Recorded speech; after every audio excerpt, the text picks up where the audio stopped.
Welcome to YRS for learning. तो student polynomials का जो चैप्टर हमारा चल रहा है, chapter number second, class 9th mathematics, CBSE NCERT. ठीक है, तो इसमें हम एक्सरसाइज 2.3 के क्वेश्चन नंबर 4 तक कर चुके हैं। तो क्वेश्चन नंबर 5 देखेंगे आज इस वीडियो में। अगर आपको 1 to 4 तक क्वेश्चन जो हैं उनके सॉल्यूशंस आपको अगर देखने हैं तो आप हमारी वीडियोस को वॉच कर सकते हैं। हमारी प्लेलिस्ट में वो सभी वीडियोस अवेलेबल है। ठीक है स्टूडेंट, तो स्टार्ट करते हैं हम क्वेश्चन नंबर 5 को।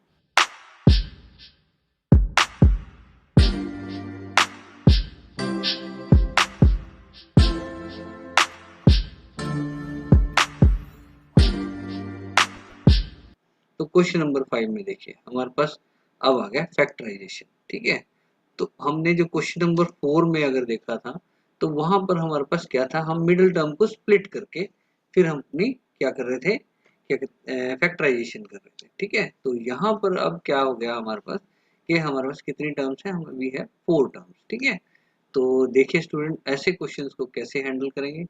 तो देखिए ये सारे का सारा let p x be this, और हम अब क्या करेंगे, x को इक्वल टू 1 पुट कर लेंगे। ठीक है, तो हिट एंड ट्रायल मेथड से हम क्या कहते हैं कि x माइनस 1 को हम फैक्टर मान लेते हैं।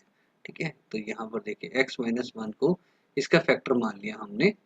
ठीक है, ये बाय हिट एंड ट्रायल। तो हम इसको देखते हैं, पहले हम x की वैल्यू 1 पुट करेंगे, फिर उसके माइनस 1 पुट कर सकते हैं, और फर्दर आगे वैल्यूज को हम पुट करके देख सकते हैं। ठीक है, तो सबसे पहला जो स्टेप होगा, सबसे पहले जो इजी है, हम क्या करेंगे, x को 1 के इक्वल पुट करके देखेंगे। अगर हमने x की वैल्यू 1 पुट की इस px में, ठीक है, इस पॉलिनोमियल में, तो देखिए जब हमने इसको पुट किया वी गेट जीरो हियर।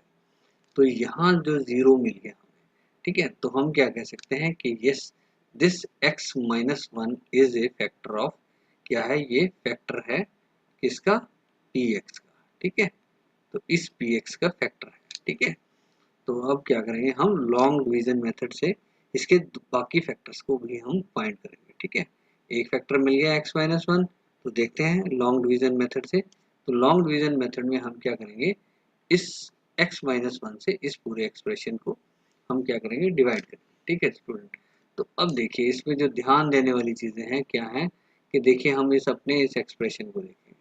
हम सबसे पहले हमारे पास भी है x रेज़्ड पावर 3 है। तो ठीक है, x माइनस 1 जो ये है, इसको हम किससे मल्टीप्लाई करें कि तो हमारे पास जो पहली टर्म निकल के आए वो x क्यूब निकल के आए। ठीक है, तो हम अगर इस सारे को x स्क्वायर से मल्टीप्लाई कर देते हैं तो we get x cube minus x का स्क्वायर। ठीक है, तो ये देखिए, तो हमने फर्स्ट टर्म तो अपनी यहाँ से गेन कर लिया। अगर हम x स्क्वायर, तो इस x स्क्वायर को यहाँ पुट करेंगे, और ये x cube minus x square को हमने यहाँ पुट कर दिया। उसके बाद हमारे साइन चेंज हो गए, यहाँ पर एडिशन का साइन है या सब्सट्रैक्शन का, तो ये सब्सट्रैक्शन में कन्वर्ट होगा और ये एडिशन में। तो ये देखिए ये तो आपस में कट जाएंगे, प्लस माइनस माइनस, और यहाँ पर 2 और यहाँ पर है प्लस। ठीक है, -2 और ये प्लस है, तो यहाँ पर माइनस एक्स का स्क्वायर आ गया, और ये x माइनस एक्स यहाँ पर हमारा नीचे हमने पुल डाउन कर लिया। ठीक है, नीचे उतार लिया। ठीक है, तो अब देखिए नेक्स्ट जो अब आ गया हमारे पास टारगेट, वो आ गया कि हमें x माइनस 1 को किस से मल्टीप्लाई करेंगे, तो यहाँ पर हमारे पास माइनस एक्स स्क्वायर आ जाए। ठीक है, तो हमने किससे मल्टीप्लाई करना पड़ेगा, माइनस एक्स के साथ। तो जब हम माइनस एक्स के साथ करते हैं तो हमारे पास ये वैल्यू निकल के आती है। ठीक है, तो ये माइनस एक्स हमने यहाँ रख दिया, और यहाँ से हमारे पास माइनस एक्स स्क्वायर प्लस 1 वो हमने यहाँ पुट डाउन कर लिया। ठीक है, अब जो ये सब्सट्रैक्शन का है ये एडिशन में कन्वर्ट हो गया, और ये एडिशन ये सब्सट्रैक्शन में, तो ये कट जाएंगे आपस में, प्लस माइनस माइनस। ठीक है स्टूडेंट, तो यहाँ पर -1 है तो माइनस एक्स है, और नीचे माइनस एक्स है, दोनों ऐड होके -2x आ जाएगा। अब जो ये 2 है ये हम इसको पुल डाउन करेंगे, तो यहाँ पर मेरा एक्सप्रेशन निकल के आएगा -2x + 2। ठीक है, तो ये आ गया। अब नेक्स्ट टारगेट हमारा क्या है कि x माइनस 1 को किससे मल्टीप्लाई करें कि तो हमारे पास यहाँ पर -2x आ जाए। ठीक है, तो हम अगर -2 से इसको मल्टीप्लाई करते हैं वी गेट -2x, और यहाँ पर आ गया +2। ठीक है, तो ये आ गया हमारे पास एक्सप्रेशन। इस एक्सप्रेशन को यहाँ पुट डाउन कर लिया हमने, और ये -2 यहाँ ले आए। ठीक है स्टूडेंट, तो यहाँ देखिए इनके साइन चेंज होंगे, यहाँ इसमें सब्सट्रैक्शन का निशान आ जाएगा। तो ये कट गया आपस में, +2 और -2 ये दोनों भी कट गए and we get a 0 over here. ठीक है स्टूडेंट, तो हम क्या कह सकते हैं, जो हमारा ये क्वोशंट आया है, ठीक है, तो ये क्वोशंट, अब हम इस क्वोशंट में देखिए हमारे पास पॉलिनोमियल बन गया, जो हमने प्रीवियस क्वेश्चन नंबर 4 में किया। फिर हमने इसकी मिडिल टर्म स्प्लिटिंग की, जैसे कि हमने क्वेश्चन नंबर 4 में सीखा है। आप उस क्वेश्चन नंबर 4 को हमारे प्लेलिस्ट से वॉच आउट कर सकते हैं, या आपको हमारे पास यहाँ 3 डॉट्स में ये जो 3 डॉट्स में आपको ऊपर लिंक शो हो रहा होगा उसको वीडियो का, तो उसको क्लिक करके आप उसको वॉच कर सकते हैं। ठीक है, तो वहाँ से मिडिल टर्म स्प्लिटिंग देख सकते हैं। तो देखिए सेकंड स्टेप मेरा ये आ गया, और यहाँ से हम इसको फर्दर करते जाएंगे, और यहाँ पर हमारे पास ये दो फैक्टर्स और निकल के आएंगे। ठीक है स्टूडेंट, एक x+1 और एक x-1। ठीक है, ये फैक्टर्स दो और फैक्टर्स निकल के आए हैं। ठीक है, एक x-1 हमने स्टार्टिंग में प्रीवियसली फाइंड कर चुके हैं। ठीक है, तो देखो स्टूडेंट, इस तरीके से हमारे पास इस पूरे पॉलिनोमियल, जो ये पॉलिनोमियल px है, इसके ये फैक्टर्स आए हैं। ठीक है, ये सभी हमारे फैक्टर्स हैं। ठीक है, ये px था और ये इसके फैक्टर्स हैं। ठीक है student, so this is how we have find that this question. इसका सोल्यूशन को हमने फाइंड किया है क्वेश्चन नंबर 5 के फर्स्ट पार्ट को।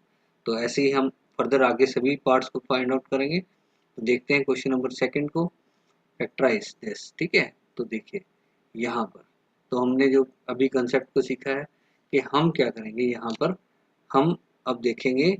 तो देखिए यहाँ पर हमारा क्या रखा था हमने, इस वाले क्वेश्चन में हमने रखा था x-1 को फैक्टर माना था। ठीक है, तो x की वैल्यू 1 रखी थी।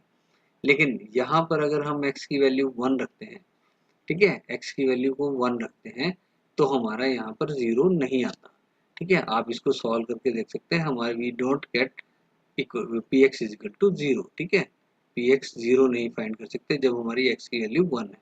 ठीक है, तो इस करके हमने यहाँ पर x की वैल्यू को रखा है -1। जब हमने -1 रखा, उसको फर्दर सॉल्व किया, तो वी गेट अ 0 हियर। तो यहाँ पर जो पहला फैक्टर हमें मिला वो मिला x+1। ठीक है, ये x+1 हमें फैक्टर मिल गया। अब क्या करेंगे, हम लॉन्ग डिवीजन मेथड से x+1 से इस पूरे एक्सप्रेशन को डिवाइड करेंगे। ठीक है स्टूडेंट, तो वही, तो देखिए हमारा टारगेट रहेगा पहले x³ बनाने का। तो x³ बनाने के लिए हमने x² से इस पूरे x+1 को मल्टीप्लाई किया and we gate x³ plus x²। ठीक है, तो यहाँ पर हमारे साइन चेंज हो गए, ये कट जाएंगे आपस में, -3 और -x² बिकम्स -4x का स्क्वायर। ठीक है, तो यहाँ से -9x नीचे पुल डाउन कर लेंगे हम। उसके बाद हम यहाँ पर हमारा टारगेट रहेगा -4x² को बनाना। ठीक है, तो इसको हम -4x के साथ जब मल्टीप्लाई करेंगे, we get a -4x -4x। ठीक है, तो देखिए x+1, इसको मैंने क्या बनाना है, -4x। तो इस पूरे एक्सप्रेशन को मैं -4 से अगर मल्टीप्लाई करता हूँ, व्हाट आई गेट, -4। तो यहाँ -4x मिल गया हमें, और यहाँ पे हमें बनाना है -4x का स्क्वायर। तो यहाँ पर x भी निकल लग जाएगा। ठीक है, तो उसके बाद यहाँ पर -4x यहाँ पर आ जाएगा, ये आ गया। तो ये हमने यहाँ पुट डाउन कर लिया। ठीक है जी, तो इसको जब हमने साइन चेंज किए, ये कट जाएगा, तो -9x और +4x। तो 9 - 4 इज 5, और हमारा जो साइन है नेगेटिव का क्यों रहेगा, बिकॉज -9x है, बड़ा है हमारे पास। तो ये आ गया यहाँ पर हमारे पास, तो हमने इस 5 को भी पुल डाउन कर लिया। ठीक है, तो यहाँ पर आ गया। अब हमारा टारगेट रहेगा कि x+1 को किससे मल्टीप्लाई करें, ताकि हमारे पास यहाँ पर क्या निकल के आए, -5x। ठीक है, तो हम इसको -5 से मल्टीप्लाई कर देते हैं। तो जब हम इसको -5 से मल्टीप्लाई करते हैं, तो वी गेट दिस एक्सप्रेशन।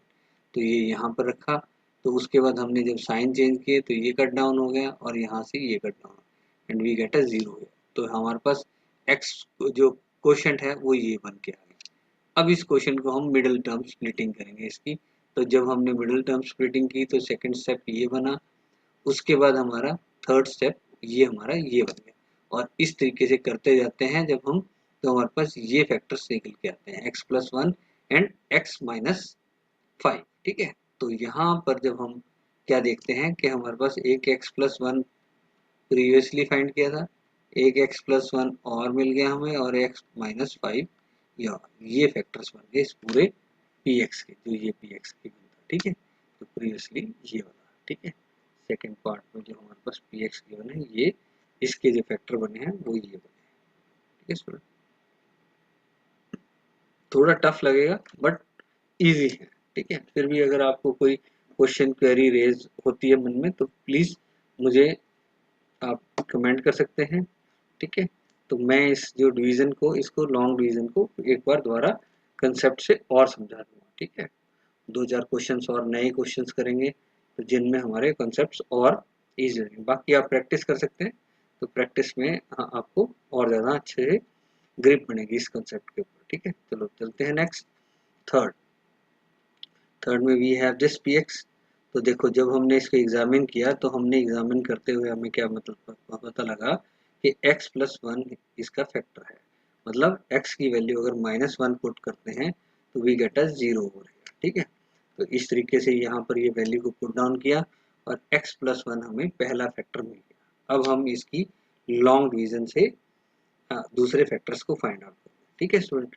तो जब हमने इसकी लॉन्ग डिवीजन की तो इस लॉन्ग डिवीजन को आप समझ सकते हैं, पहला टारगेट हमारा x³ का था तो इसलिए x² से मल्टीप्लाई किया, वी गेट दिस हेयर, तो साइन चेंज किए, तो इस प्रकार से हमारा ये सोल्यूशन सेकंड स्टेप ये बना हमारे पास। फिर यहाँ पर हमारे पास 12x का स्क्वायर था, एक 12x स्क्वायर था, तो वो कैसे बनेगा, 12x से हम इसको x+1 को मल्टीप्लाई करते हैं तो वी गेट दिस, तो यहाँ पर ये मिलता है हमें, फिर साइन चेंज होते हैं, ये कटते जाएंगे, ठीक है ना, प्लस माइनस में, ठीक है। तो यहाँ पर ये फर्दर सोल्यूशन यहाँ रुकता है जाके, तो यहाँ फिर हम 20 से इसको x+1 को मल्टीप्लाई करते हैं, वी गेट दिस, और यहाँ पर जाके सब कट जाएगा और 0 मिल जाएगा। तो यहाँ से ये क्वोशंट हमें मिल जाता है। फिर इस क्वोशंट की हमने कर दी मिडिल टर्म स्प्लिटिंग, ठीक है। जब हम इसकी मिडिल टर्म स्प्लिटिंग में करेंगे तो सेकंड स्टेप ये आएगा, थर्ड स्टेप ये बनेगा हमारा, और इस तरीके से हमारे पास ये फैक्टर्स निकल गए। तो यहाँ अब हमने क्या देखा, एक x+1 तो हमें मिल गया था और बाकी के दो फैक्टर्स ये रहे, ठीक है। तो ये यहाँ आ जाएंगे, तो इस तरीके से हमने इन फैक्टर्स को फाइंड आउट कर दिया, ठीक है स्टूडेंट। तो थोड़ा प्रैक्टिस कर लेना, आ जाएंगे, अगर नहीं आएंगे तो हम हैं, आप हमें कमेंट कर सकते हैं, हम आपको और अच्छे तरीके से इनको करके दिखा देंगे, ठीक है स्टूडेंट। तो चलते हैं नेक्स्ट। तो नेक्स्ट है फोर्थ पार्ट में हमारे पास px की वैल्यू ये गिवन है, तो हमने वही बाय हिट एंड ट्रायल अगर हम जाते हैं, यहाँ पर क्या है, वेरिएबल हमारे पास y है, तो यहाँ हमने देखा कि y-1 ये पहला फैक्टर मिलता है और y की वैल्यू अगर मैं 1 रखता हूँ तो मेरे पास यहाँ 0 मिलता है, ठीक है। तो फिर अब हम लॉन्ग डिवीजन मेथड से y-1 से इस पूरे px को या इस पूरे पॉलिनोमियल को हम क्या करेंगे, डिवाइड करेंगे। तो जब हम इसको फर्दर डिवाइड करते हैं तो देखिए यहाँ पर 2y का क्यूब है, तो इसको कैसे मिलेगा, 2y स्क्वायर से मल्टीप्लाई करेंगे और इस प्रकार हमारे पास आएगा, ये कट जाएंगे और यहाँ पर हमारे पास क्या आएगा, 3y स्क्वायर, ठीक है। और ये 2y यहाँ पे हम पुल डाउन करेंगे, तो 3y स्क्वायर माइनस 2y, ठीक है। तो यहाँ पर इससे फर्दर हम 3y से जब इसको मल्टीप्लाई करेंगे तो वी गेट दिस, तो ये एक्सप्रेशन ऐसे बनता जाएगा और यहाँ से ये कट जाएंगे, साइंस चेंज करते जाएंगे और अपने एक्सप्रेशंस को लेते जाएंगे, ठीक है, फर्दर आगे करते जाएंगे। और देखिए यहाँ पर लास्ट में हमारे पास वी गेट अ 0 हो गया, तो ये क्वोशंट हमें मिल जाता है, जैसे कि ये क्वोशंट आपके पास सामने है, ठीक है। फिर इसकी हम करेंगे मिडिल टर्म स्प्लिटिंग। तो जब हम मिडिल टर्म स्प्लिटिंग करते हैं, फर्स्ट स्टेप ये बनता है, सेकंड ये बनता है, थर्ड ये बनता है, ठीक है। तो आप देख सकते हैं पहला मेरा फैक्टर क्या आया था, y-1, और दूसरा मेरा फैक्टर आया 2y+1 and next is y+1, ठीक है। तो इस तरीके से ये सारे के सारे फैक्टर्स हमें मिलते हैं इस पूरे क्वेश्चन, ठीक है। इसको फैक्टराइजेशन जब हम करेंगे इसके ये तीन फैक्टर्स हमें मिलते हैं, ठीक है student. So this is the solution for this question. So I think इसमें भी 4 थे, 5th के 4 पार्ट थे जो कि हमने कर लिए। ये लॉन्ग डिवीजन है, आप इसको देख सकते हैं। तो इस वीडियो में इतना ही था student. So thank you. If you find this video helpful please like share and subscribe my channel, और सब्सक्राइब करते वक्त बेल आइकन को जरूर प्रेस करें। So thank you student, thanks for watching.